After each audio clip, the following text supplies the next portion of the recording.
रक्षाबंधनाच्या दिवशी बहिणीला 50 रुपये देऊ की 500 रुपये, आता तिला चूज करायला सांगतो. तिने चूज केलं तर तिला भेटला 1 रुपया.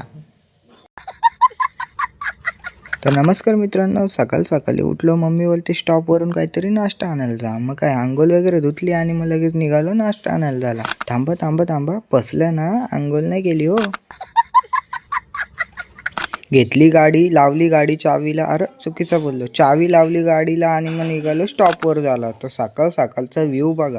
पहिल्यांदाच मी एवढ्या लवकर उठलो असेल असं मला वाटतंय. काय नाश्ता घ्यायचा होता तो घेतला आणि मग लगेच आलो घरी आलो. मस्त असं फ्रेश वगैरे झालो, तयारी वगैरे केली आणि इकडे बघा मम्मीने आपल्याला खायला वगैरे खाल्ला आणि लगेच आला दूध न बिस्किटचं नाव पण गुड डे. आजचा दिवस जाईल का नाही काय माहीत. गुड जाऊ नाही तर नको जाऊ दे, गुड मी खाऊन घेतला तर रक्षाबंधन हे बोललो नारली भात तर सगळ्यांच्या घराघरात होतो. मग नारली भात तर थोडासा खाला पाहिजे. नारली भात पण मस्त असं खाल्ला वगैरे आणि आता बोललो राखी बांधून आरतीमध्ये दीदीला 50 रुपये देऊ की 500 रुपये देऊ. आता बघू, एक काम करतो, एका हातात 50 ठेवतो, एका हातात 500 ठेवतो. मी पण कमी आहे का, दोन्ही हातात 1-1 रुपया ठेवलेला. कर कुठला पण चूज, 1 रुपया भेटणार आहे तुला.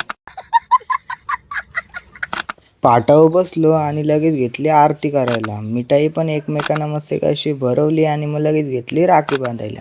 राखी वगैरे मस्त कशी बांधून झाली आणि आता बोललो पाया पडायला लागेल. मग पाया वगैरे पडलो आणि संध्याकाळी निघालो लगेच हनुमान मंदिरात. बोललो शनिवार पण आहे, मस्त असं दर्शन वगैरे पण होईल. मग लगेच गेलो हनुमान मंदिर. मस्त असं पाया वगैरे पडून झाला आणि तुम्हाला सांगायचं तर राहिलं, आज होता माझा बर्थडे, म्हणजे रक्षाबंधनाच्या दिवशी होता बर्थडे. आता बर्थडे कसं सेलिब्रेट केला तो तुम्हाला बघायला भेटेल सेकंड मिनी ब्लॉगमध्ये, तर पार्ट 2 बघायला विसरू नका.